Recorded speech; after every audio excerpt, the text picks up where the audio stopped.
What are the biggest challenges? It's hard to be an entrepreneur. I think the hardest thing is speed. That's one of the reasons we typically recruit from Y Combinator. They've seen other companies go very, very fast. And good founders get more done in 2 weeks than the rest. And they all have to go through this kind of idea maze of like, this works, this doesn't work. And the good founders very quickly do that. They're like, okay, for the next 2 weeks, let's try this. And they change everything. They change their website, their homepage, their pricing, how the product works. And they really make sure they test it. The people who do less good, they take like 2 months to do the same thing because they view it as, let's try that and hopefully it's going to work. The good ones do it in 2 weeks and they figure out whether it works or not, but they're able to do something else in the next 2 weeks. And they go, by iterating faster, they get to a good solution faster and they're able to grow faster.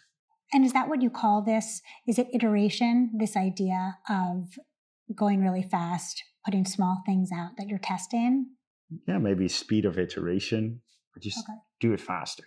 Now, YC obviously is famous for speed as such an important value. When you first started at YC in your batch, what do they do to make that impression of speed being so important? And what did you learn to do? And how did you change how you were building GitLab?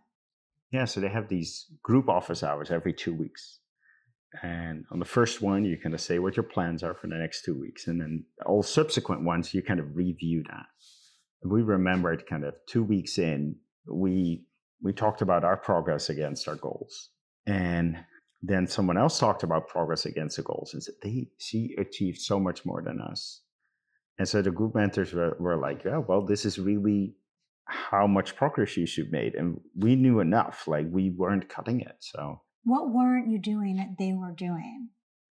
I think we had the same level of ambition and goals, but it's like it didn't quite ship or didn't quite make it or it didn't quite change. Like we wanted this feature, but it didn't ship. It was close, but it wasn't quite there. We wanted to make these changes to the website, but didn't quite ship them. We wanted to change this in pricing, but didn't quite make the change. So what did you change for that next 2-week meeting to be able to deliver more? Dimitri and I drove home in our too big of a car and we said like, look, we didn't cut it. Like this isn't good enough.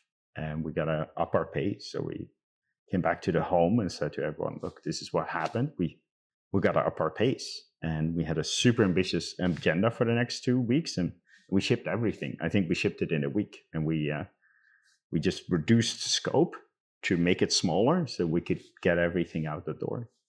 So it is amazing that you're able to do that then in a week. But I do want to ask, like, how are you sleeping less? Because staying up all the time isn't sustainable. So how do you learn to be able to do more and deliver more faster? I'm not sure we slept less, but we did work more.